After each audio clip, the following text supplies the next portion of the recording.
हाँ जी, good morning. हम लोग कोरिलेशन की बात कर रहे थे, है ना। कोरिलेशन क्या है? कोरिलेशन हिंदी में कहते हैं सहसंबंध।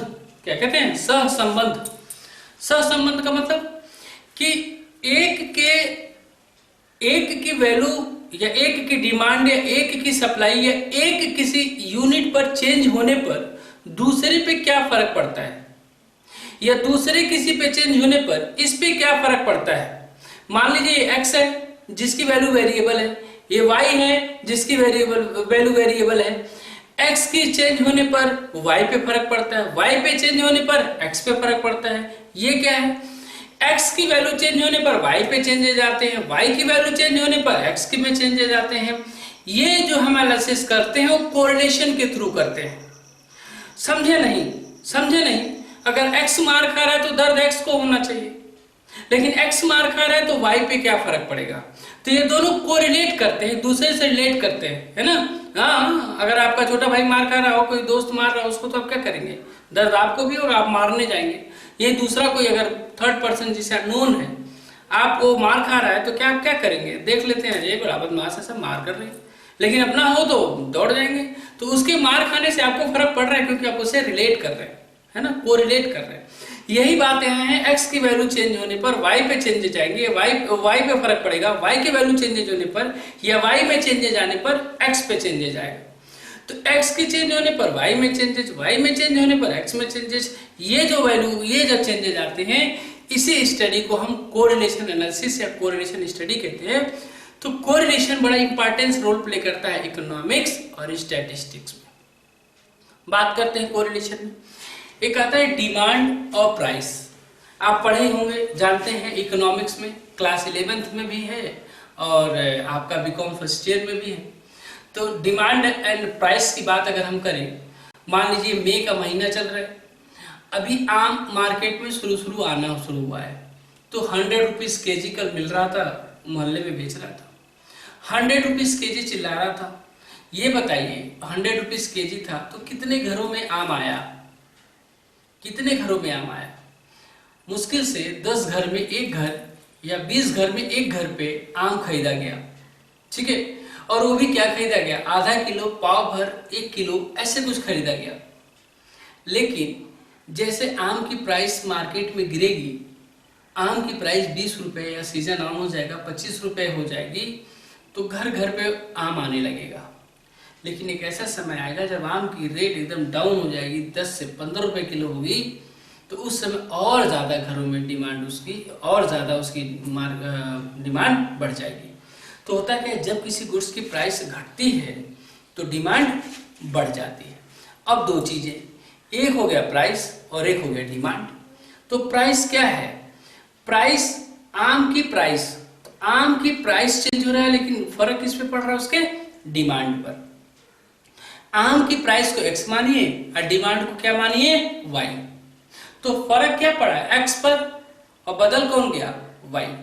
तो x के फर्क पड़ने पर y में चेंजेस जो आते हैं, इन्हीं चेंजेस को, इन्हीं रिलेशन को, इन्हीं को अगर हम स्टडी करते हैं कि एक के चेंज होने पर दूसरे पे क्या फर्क आ रहा है, इसे ही हम कोरिलेशन कहते हैं। क्लियर?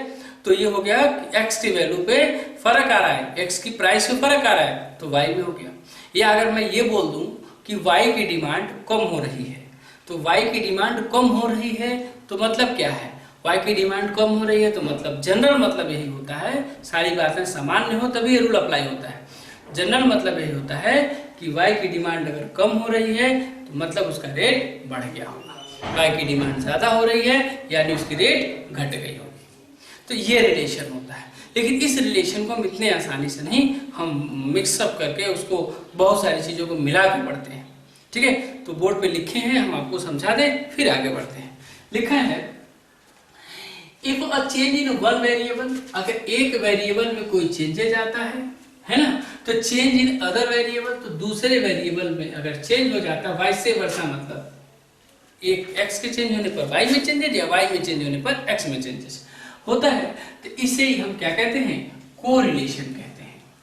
अब टाइप्स ऑफ कोरिलेशन, कोरिलेशन यानी x के बदलने या y के बदलने पर x में चेंजेस, x के बदलने पर y में चेंजेस कैसे है, क्या टाइप्स है इसके, है ना। जरा देखिएगा, पहला लिखा है on the basis of direction is correlation of three type. पहला होता है on the basis of direction, on the basis of direction, on the basis of direction. आप इजी में लिख सकते हैं on the basis of direction. तो direction के बेसिस पर तीन होता है, डायरेक्शन के बेसिस पे क्या होता है, तीन होता है। एक होता है पॉजिटिव कोरिलेशन, एक होता है नेगेटिव कोरिलेशन और एक होता है जीरो या नन कोरिलेशन। तो क्या होता है जरा देखें, पॉजिटिव कोरिलेशन क्या है, x की वैल्यू अगर बढ़ रही है तो y भी इससे कोरिलेट कर रहा है, तो y की वैल्यू भी क्या हो जाए, बढ़ जाए। यानी x की वैल्यू बढ़ने पर y बढ़ जाए, या x अगर हम कह लें प्राइस है, x अगर डिमांड है तो ये सप्लाई है, x की वैल्यू बढ़ेगी तो y की वैल्यू भी बढ़ जाए। या ऐसे कह लीजिए x की वैल्यू अगर घटेगी तो y की वैल्यू भी क्या हो जाए, घट जाए। यानी x में जो चेंजेज आ रहे हैं क्या हो रहा है, x इंक्रीज कर रहा है तो y भी इंक्रीज कर रहा है, x डिक्रीज कर रहा है तो y भी डिक्रीज कर रहा है। यानी यहाँ रिलेशन ये है x के चेंज होने पर y भी चेंज हो रहा है, लेकिन पॉजिटिव चेंज हो रहा है। इनका डायरेक्शन एवं ऊपर है तो इनका भी डायरेक्शन ऊपर है, इनका डायरेक्शन नीचे है तो इनका भी डायरेक्शन नीचे है। x के चेंज होने पर, x के बढ़ने पर y भी बढ़ गया, x के घटने पर y भी घट गया। ऐसे कोरिलेशन को हम पॉजिटिव कोरिलेशन कहते हैं। अभी हम आपको एग्जांपल के थ्रू और बढ़िया से बताएंगे। आगे देखें नेगेटिव कोरिलेशन, x की वैल्यू अगर बढ़ी तो y की वैल्यू क्या हो जाएगी, घट जाएगी। x की वैल्यू अगर बढ़ी तो y की वैल्यू घट जाएगी। या आप बोल सकते हैं x की वैल्यू अगर घटी तो y की वैल्यू क्या हो जाएगी, बढ़ जाएगी। यानी x में अगर इंक्रीज हो रहा है तो y डिक्रीज हो रहा है, या वह x डिक्रीज हो रहा है तो y इंक्रीज हो रहा है। इनके पास नेगेटिव रिलेशंस हैं, इनवर्स रिलेशंस हैं। क्लियर, इनका रिलेशन इनवर्स रिलेशन है, नेगेटिव रिलेशंस हैं, अपोजिट रिलेशन है, अपोजिट डायरेक्शन है।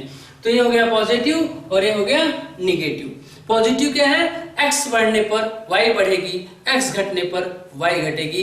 यानी जैसे x फ्लो में जाएगा वैसे y में भी जाएगा, x घटेगा y भी घटेगी। और नेगेटिव में क्या है, x बढ़ेगी तो y घटेगा, x घटेगा तो y बढ़ेगा।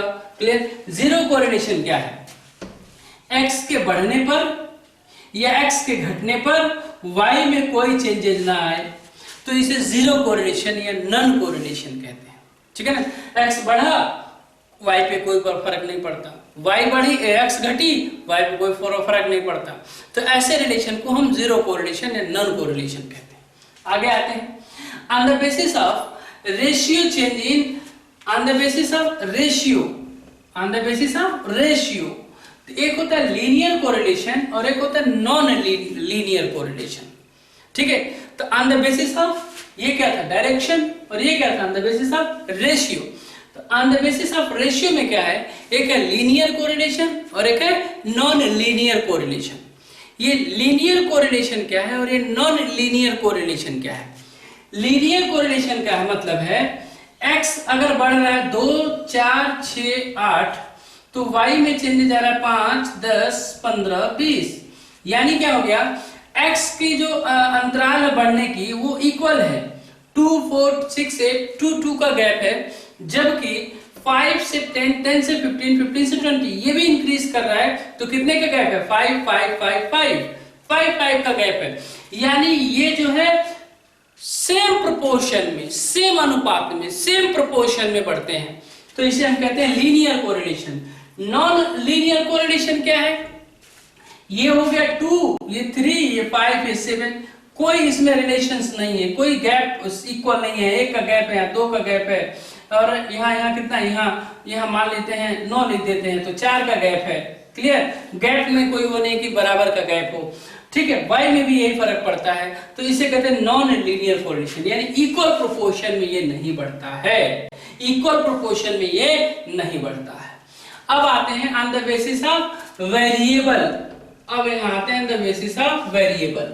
तो 3 बेसिस बनाए, on the basis of direction, on the basis of ratio, on the basis of variable.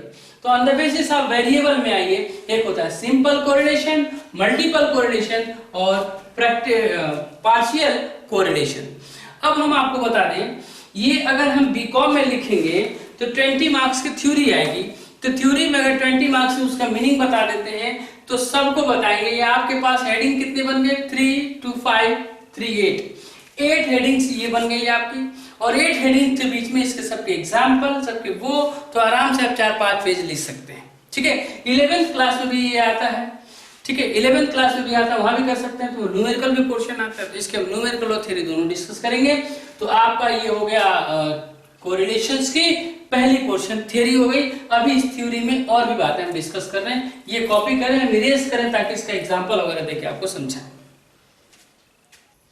हाँ जी, तो पॉजिटिव कोरिलेशन क्या है? Positive correlation when two variable move in same direction, when two variable move in same direction, जब दो variable same direction में move करते हो, ठीक है ना, लिखा है x इंक्रीज कर रहा है तो y भी इंक्रीज कर रहा है, यानी x ऊपर की तरफ तो y भी ऊपर की तरफ, सेम x डिक्रीज कर रहा है तो y भी डिक्रीज कर रहा है, सेम डाउन है तो ये भी डाउन है। क्लियर? सेम पोजीशन है इनका, तो क्या लिखा है? सेम डायरेक्शन में अगर जाते हैं पॉजिटिव कोरिलेशन है, यानी x के बढ़ने पर y बढ़ जाता है या x के घटने पर y घट जाता है। For example price and supply, economics में आप ये पढ़े होंगे, नहीं पढ़े होंगे तो जान लीजिए, जब किसी गुड्स की सप्लाई प्राइस ज्यादा होती है तो उसी की सप्लाई भी ज्यादा होती है। तो प्राइस ज्यादा होती है तो सप्लाई ज्यादा होती है, अगर प्राइस कम होगी तो सप्लाई भी कम होगी। तो x की प्राइस ज्यादा है तो y की सप्लाई क्या हो जा रही है? x की प्राइस 10 है तो y की प्राइस 100 है। जैसे प्राइस बढ़ी 20 हो गई, 150 हो गया, ये 30 हो गया, 200 हो गया, 40 हो गया, 250 हो गया। जैसे जैसे प्राइस बढ़ रही है वैसे वैसे गुड्स की सप्लाई भी बढ़ रही है। अगर इसकी बात करें, प्राइस 50 था तो ये 200 था, प्राइस घट गई 40 हो गई तो ये भी क्या हो गया? 150 हो गया, प्राइस घट गई 30 हो गई तो ये क्या हो गया? 100 हो गया, प्राइस घट गई 20 हो गई तो भी क्या हो गया? 50 हो गया। जैसे जैसे प्राइस, x को प्राइस लिख दूं और इसको सप्लाई लिख देता हूं, ठीक है ना, सप्लाई।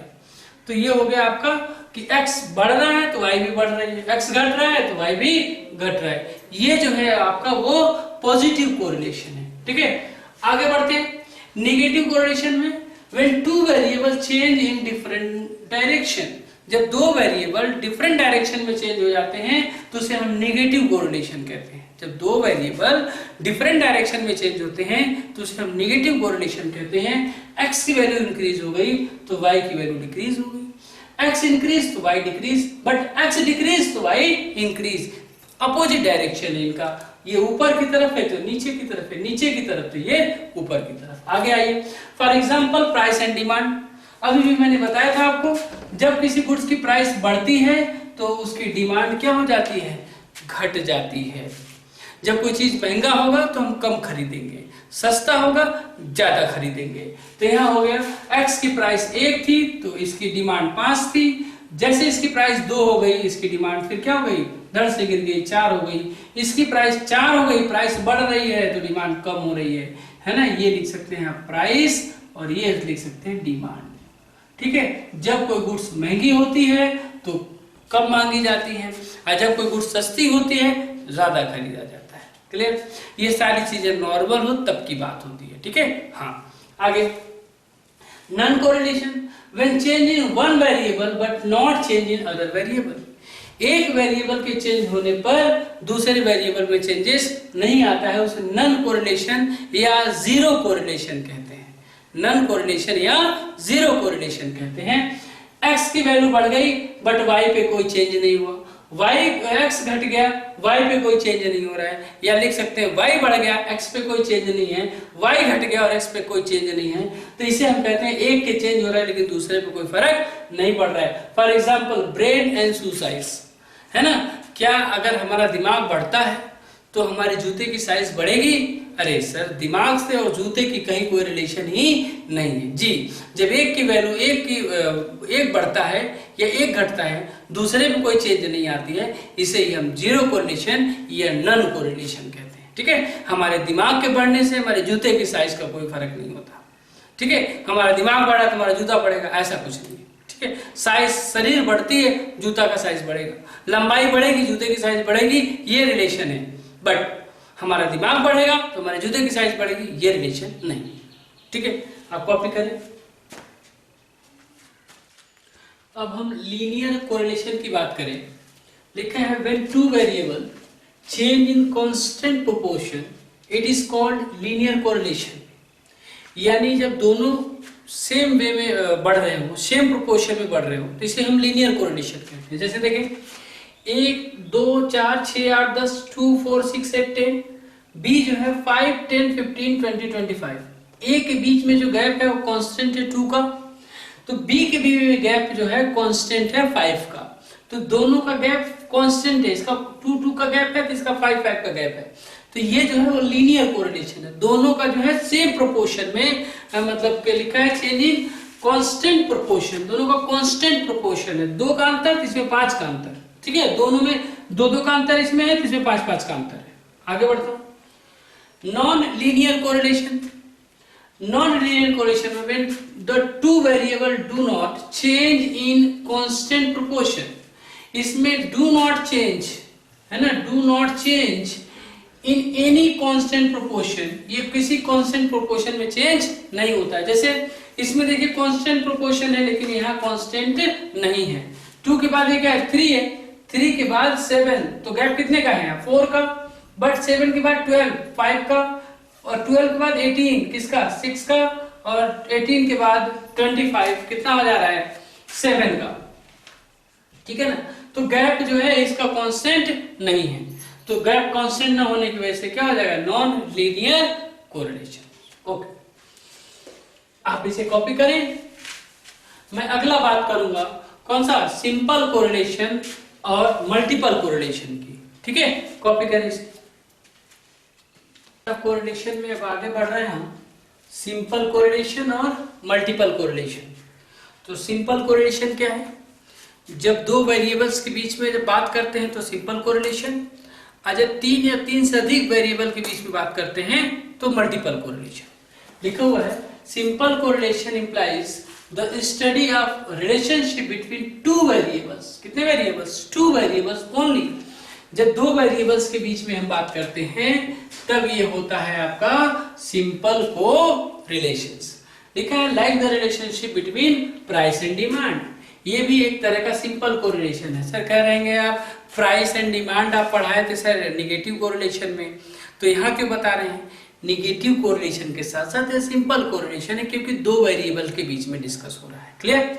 आगे मल्टीपल कोरिलेशन क्या है, when the relationship among 3, oh my god 3 are more than 3 या 3 से अधिक वेरिएबल्स के बीच में अगर हम बात करते हैं तो ये जो है ये कोरिलेशन निकालने की बात को हम मल्टीपल कोरिलेशंस कहते हैं।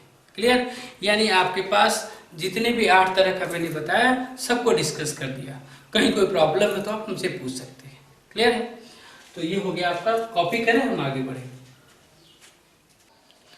हम डिग्री ऑफ कोरिलेशन की बात करें, जरा देखें हम बात करते हैं कोरिलेशन। कोरिलेशन को हम किससे इंडिकेट करते हैं आर से, और आर की वैल्यू 0.1 से लेके -0.1 तक आएगा। क्लियर है। यानी इसका आंसर 1 से लेके -1 तक आएगा, ठीक है ना। इसका आंसर 1 से लेके -1 तक आएगा, यानी ये 1 से -1 के बीच में ही कैरी करेगा। तो कोरिलेशन को हम डिनोट किससे करते हैं आर से, और आर का आंसर 1 से लेके -1 तक ही आएगा। अब इसमें डिग्री देखा जाता है, एग्जाम में पूछ लेता है डिग्री ऑफ कोरिलेशन बताइए, है ना। तो चलिए मैं बात करता हूं डिग्री ऑफ कोरिलेशन की। तो डिग्री ऑफ कोरिलेशन में आता है परफेक्ट कोरिलेशन। परफेक्ट कोरिलेशन में आता है परफेक्ट पॉजिटिव कोरिलेशन और परफेक्ट नेगेटिव कोरिलेशन, 2 आता है, परफेक्ट पॉजिटिव कोरिलेशन और परफेक्ट नेगेटिव कोरिलेशन। तो परफेक्ट पॉजिटिव कोरिलेशन क्या है, जरा देखें इधर। Correlation is perfectly positive when proportional change in 2 variables is in same direction. Proportional change in a variable same direction. In this case coefficient of correlation is positive. इस case में coefficient of correlation क्या हो जाता है? Positive हो जाता है।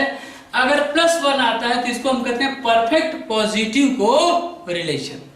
आगे परफेक्ट निगेटिव कोरिलेशन क्या है? Correlation is perfectly negative.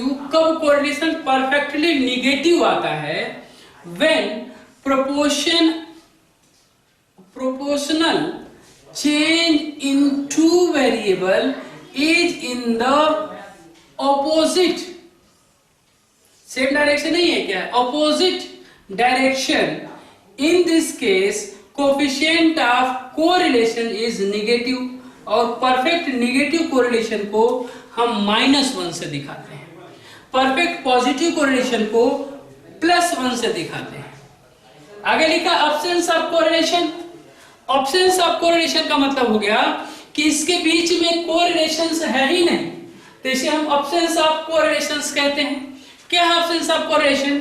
If there is no relation between two series और टू वेरिएबल्स, टू सीरीज या टू वेरिएबल्स के बीच में कोई रिलेशन ही नहीं है। लिमिटेशन डिग्री ऑफ कोरिलेशंस, एक होता है हायर, अब लिमिटेशन की बात करते हैं। एक होता है हायर, एक होता है मॉडरेट और एक होता है लो। हाई, मॉडरेट, लो। हाई कब होता है? 1 से लेके 0.75 तक। मॉडरेट कब होगा? 0.75 से 0.25 तक। लो कब होगा? 0.25 से 0 तक। क्लियर है? तो मैं बात करता हूं हाई की, मॉडरेट की, लो की। अगर यहां सिंबल में प्लस का दे दूंगा तो ये पॉजिटिव हाई कोरिलेशन है। अगर मैं सिंबल माइनस के दे दूंगा तो negative perfect negative high correlation है। क्लियर? यहां भी सेम पोजीशन बात करता हूं। अगर ये प्लस में आंसर आ जाता है तो पॉजिटिव मॉडरेट कोरिलेशन है, अगर ये आंसर माइनस में आ जाता है तो नेगेटिव मॉडरेट कोरिलेशन में है। अगर ये आंसर प्लस में आता है तो पॉजिटिव लो कोरिलेशन है और माइनस में आता है तो नेगेटिव लो कोरिलेशन है। कॉपी करिए, मैं आगे बढ़ूं। एक समरी बोर्ड पे लिख दिया है कोरिलेशन। परफेक्ट कोरिलेशन कब होगा? परफेक्ट पॉजिटिव कोरिलेशन क्या होगा? जब आंसर +1 में आएगा। आर लिखा है ना, आर माने कोरिलेशन। परफेक्ट निगेटिव कोरिलेशन कब होगा? जब आंसर -1 में आएगा। अब यहाँ बांट दिया है, एक और बढ़ा दिया है, वेरी हाई डिग्री कोरिलेशन। जब बिटवीन 0.9 to 0.99 आंसर प्लस में होगा तो पॉजिटिव, और यही जब आंसर माइनस में होगा तो नेगेटिव।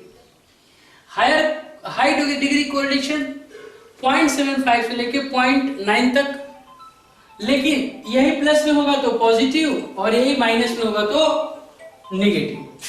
क्लियर है? आगे बात करते हैं मॉडरेट का। 0.25 से लेके 0.75 तक, 0.75 से लेके 0.25 तक, अगर ये होगा तो मॉडरेट हो जाएगा। लो डिग्री, ये हो जाता है आपका लो डिग्री 0 से 2.5 तक, अगर ये प्लस में है तो पॉजिटिव और माइनस में है तो negative. No correlation, zero correlation या नो कोरिलेशन या नन कोरिलेशन कहते हैं। क्लियर? कॉपी करिए।